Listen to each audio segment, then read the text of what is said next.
Email usage is going up. The way you use email determines how you are perceived in the workplace. Like it or not, email is a critical part of your reputation. Hi, I'm Don Crawley, author of The Compassionate Geek, and today I'm going to teach you 11 email best practices you can use in IT customer service to ensure you have a great reputation at work. Now, before we get started, make sure you subscribe to this channel, and if you're on YouTube, click the alert notification.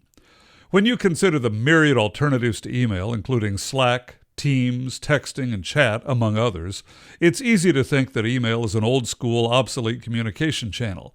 In fact, the total volume of email increased by 7% in 2021, according to Global Newswire, and more than half of the world's population uses email, according to PitchFunnel. In other words, email is relevant, important, and widely used, and that's precisely why Compassionate Geek includes instruction on email best practices in our customer service training. So here are 11 email best practices.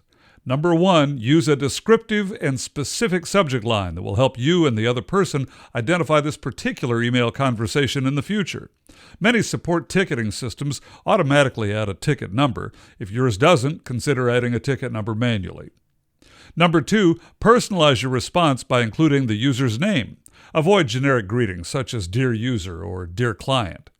Number 3, one of the most important customer service training topics with email is this: reread the sender's original email to ensure that you're answering all of their questions and haven't inadvertently overlooked any of the issues in the email. Have you ever experienced the frustration of receiving only a partial response to an inquiry and having to send another email requesting answers to questions that were ignored from your first email?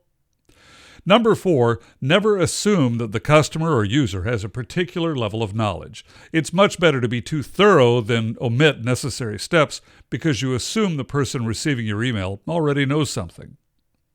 Number 5, anticipate related issues that the user or customer might have and include links to documentation pages or, if necessary, steps for the recipient to follow if they encounter any related issues.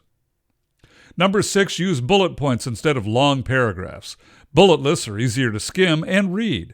It's easy to miss interior points buried in lengthy paragraphs.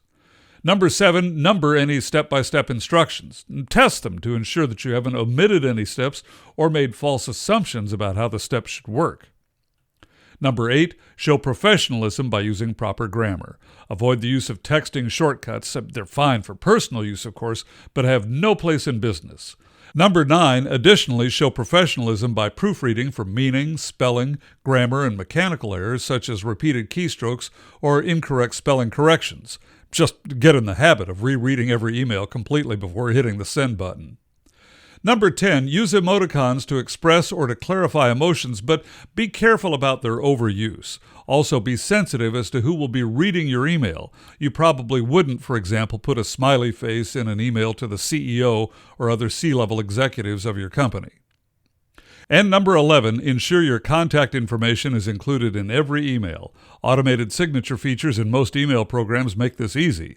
Include your name, phone number, email address, office hours, and appropriate links such as your company or department website, support pages, and any work-related social media sites such as LinkedIn.